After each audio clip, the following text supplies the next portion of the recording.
petang, salam sejahtera. Terima kasih karena bersama dengan saya di Nazilin Unity Channel.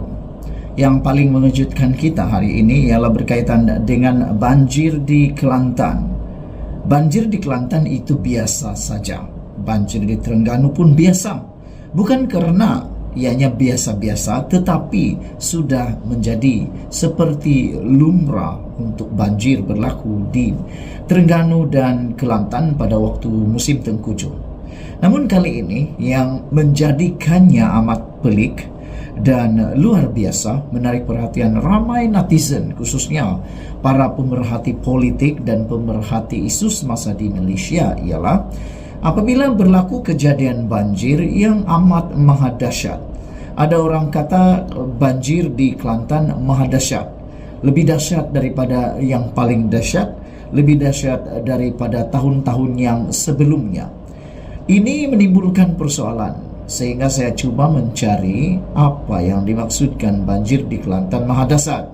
Rupa-rupanya ini yang menyebabkan netizen menggelar, mencop ataupun mengisytiharkan banjir di Kelantan adalah maha dahsyat pada tahun ini kerana rumah Menteri Besar Kelantan sendiri dinaiki air. Bayangkan saudara-saudara sekalian, rumah seorang menteri besar boleh dinaiki air. Bukankah itu sesuatu yang dahsyat? Kata para netizen, khususnya bagi mereka yang menjadi seteru kepada PAS. Mereka kata, bagaimana rumah seorang menteri besar Kelantan boleh dinaiki air? Itu yang menjadi persoalan ramai. Di mana kedudukan rumah Menteri Besar Kelantan ini sehingga boleh dinaiki air, kata mereka lagi. Ataukah ada penyebab yang lain, kata mereka. Kebiasaannya banjir ini hanya kena disebabkan beberapa hal, termasuklah kegagalan pembentungan, kegagalan pengairan, dan kegagalan saliran. Jadi adakah itu menyebabkan rumah Menteri Besar Kelantan dinaiki air? Rumah Menteri Besar Kelantan Muhammad Nasruddin Daud di Kampung Meranti, Kota Baru turut dinaiki air akibat banjir yang melanda beberapa negeri di semenanjung Malaysia. Pun begitu, banjir tidak menghalang Muhammad Nasruddin daripada meneruskan tugasan menerajui pentadbiran di negeri itu. Paras air naik agak cepat, kata laporan ini di Malaysia Kini. Lewat malam tadi, kawasan rumah saya turut dinaiki air dan sekitar Kampung Meranti, kata beliau. Alhamdulillah, pagi ini masih dapat melaksanakan tugasan rasmi kepejabat untuk memimpin mesyuarat Exco Kerajaan Negeri Kelantan di Kota Darul Naim, katanya pada satu hantaran di media sosial hari ini. Setakat awal pagi tadi, jumlah mangsa banjir yang dipindahkan di 6 negeri yang terjejas banjir terus meningkat kepada 28.310 orang, dan dengan Johor dan Sabah menjadi negeri terbaru dilanda bencana itu.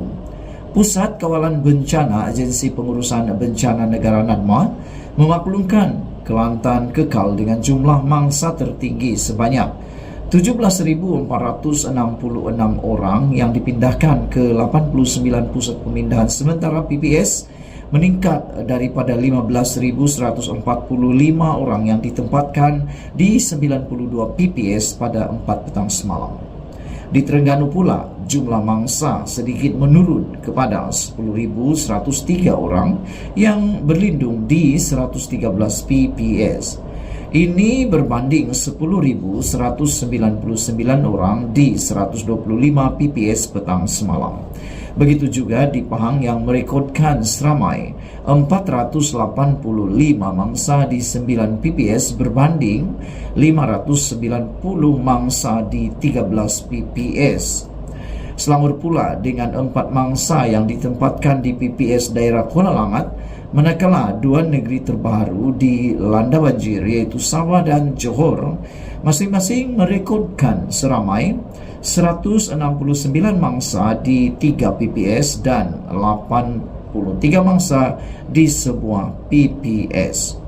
Hujan berterusan juga dijangka berlaku sepanjang hari ini di Terengganu, daerah Dungun dan Kemaman, Pahang, Jerantut, Kuantan, Pahang, Pekandan, Rompin dan Johor, Segamat, Mersing dan Kota Tinggi. Saudara-saudara sekalian, beberapa komen daripada netizen tentang isu kali ini ialah mereka bertanya kenapa rumah Menteri Besar Kelantan boleh dinaiki air. Kata mereka amat mendukacitakan kerana rumah orang paling penting dan besar di Kelantan boleh pula dinaiki banjir. Ada yang bertanya, kata mereka, adakah pemimpin-pemimpin di Kelantan juga terjejas yang lain? Saudara-saudara sekalian, ayuhlah kita berdoa untuk kesejahteraan negara kita. Kita berdoa supaya semua mangsa banjir dalam keadaan yang selamat dan dipermudahkan. Semoga Menteri Besar Kelantan juga dalam keadaan yang sehat walafiat dan banjir di rumah beliau dapat surut dengan lebih cepat. Sekian dulu untuk kali ini. Jangan lupa tinggalkan komen Anda, tekan butang subscribe. Kita jumpa lagi. Bye-bye. Tahniah kepada Datuk Seri Anwar Ibrahim atas kepimpinan beliau yang amat luar biasa. Sejak belakangan ini, selepas Anwar Ibrahim menjadi Perdana Menteri Malaysia, banyak saja tangkapan demi tangkapan, kehebatan pendedahan yang luar biasa yang mungkin tak pernah dibuat oleh sesiapa sebelum ini. Nyatalah Anwar Ibrahim adalah Perdana Menteri yang memang akan menjadi ditakuti oleh sesiapapun, termasuk musuh-musuh politik beliau sendiri, bahkan para penjenayah yang ada di Malaysia, khususnya para pemberi rasuah, pemakan rasuah, juga para penjenayah yang lain. Hari ini disahkan, polis mendedahkan satu lagi kejutan besar kepada rakyat Malaysia, yang mana kita tak pernah jangka bahawa Datuk ini, gelaran berdatuk ini, seorang yang berpangkat besar pula melakukan jenayah yang bukan calang-calang. Jenayahnya luar biasa, jenayahnya amat besar sekali. Ianya berkaitan dengan sindiket dada. Hari ini polis melalui timbalan Ketua Polis Negara sudah mengumumkan Ketua Sindiket Dada bergelar Datuk ditahan di Sabah. Bayangkan saudara-saudara sekalian, seorang yang bergelar Datuk, Ketua Sindiket Dada. Rupa-rupanya ramai sekarang ini yang tak boleh lagi dipandang dengan sebelah mata. Jangan disangka Datuk itu adalah orang yang baik. Rupa-rupanya menjadi Ketua Sindiket Dada.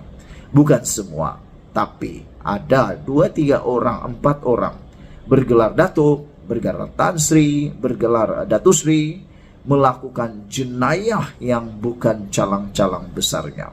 Kita berharap tanpa mengira pangkat, tanpa mengira darjat, tanpa mengira siapakah mereka, apabila melakukan kesalahan tidak akan dilindungi sama sekali.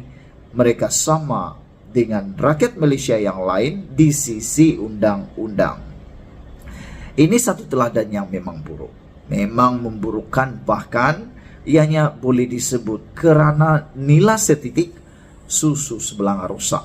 Kerana seorang melakukan jenayah, semua yang bergelar datuk dilihat sebagai seakan-akan berdosa bersama.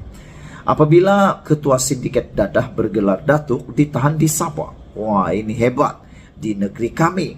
Rupa-rupanya Ketua Sindiket Dadah ini bukan orang-orang biasa, tetapi orang yang mempunyai gelaran Datuk. Yang hairannya, bagaimana dia boleh melakukan perkara itu.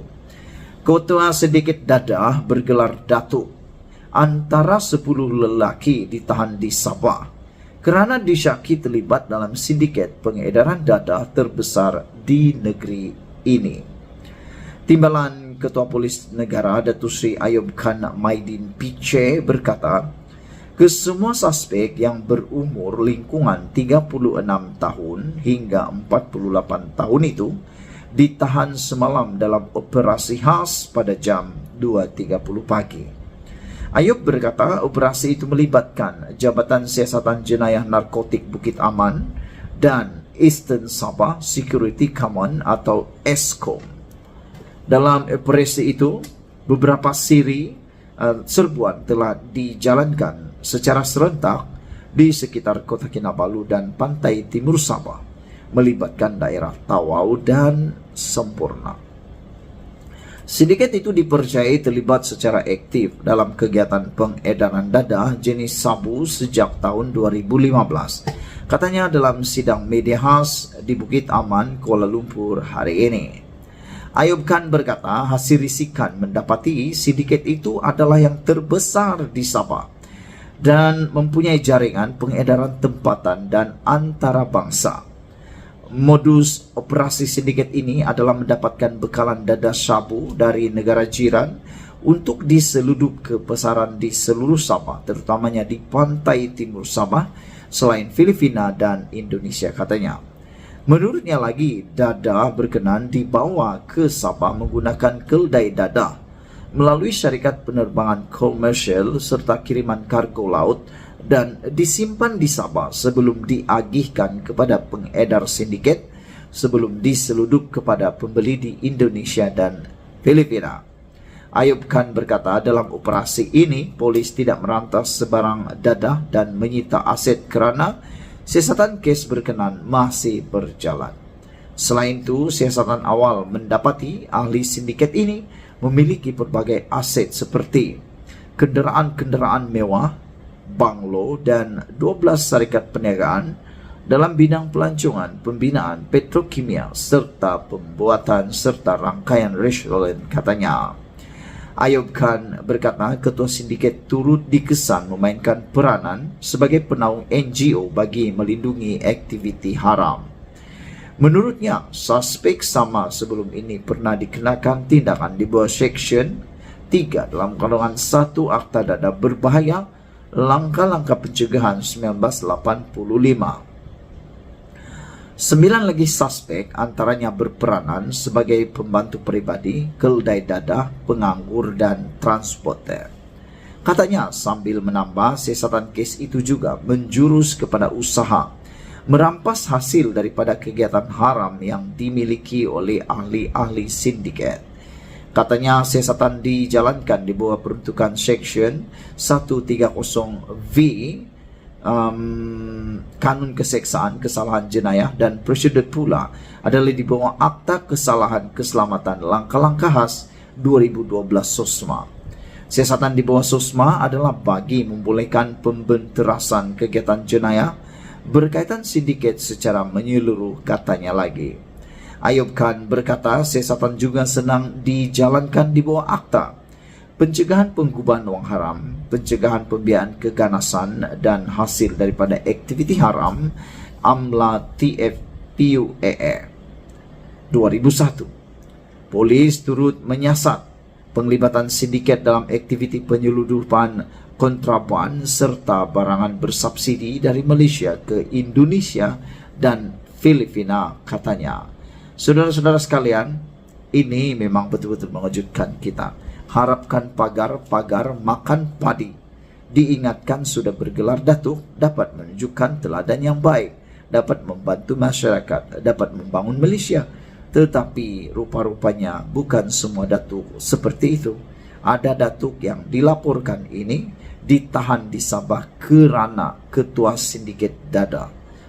Jadi ini bukan membangun Malaysia, tapi ini menghancurkan Malaysia, menghancurkan rakyat Malaysia. Dan sepatutnya dan sesungguhnya dan sewajarnya penjahat seperti ini patut disiasat dan kalau ada bukti dan kala perlu dipenjarakan seberat-beratnya.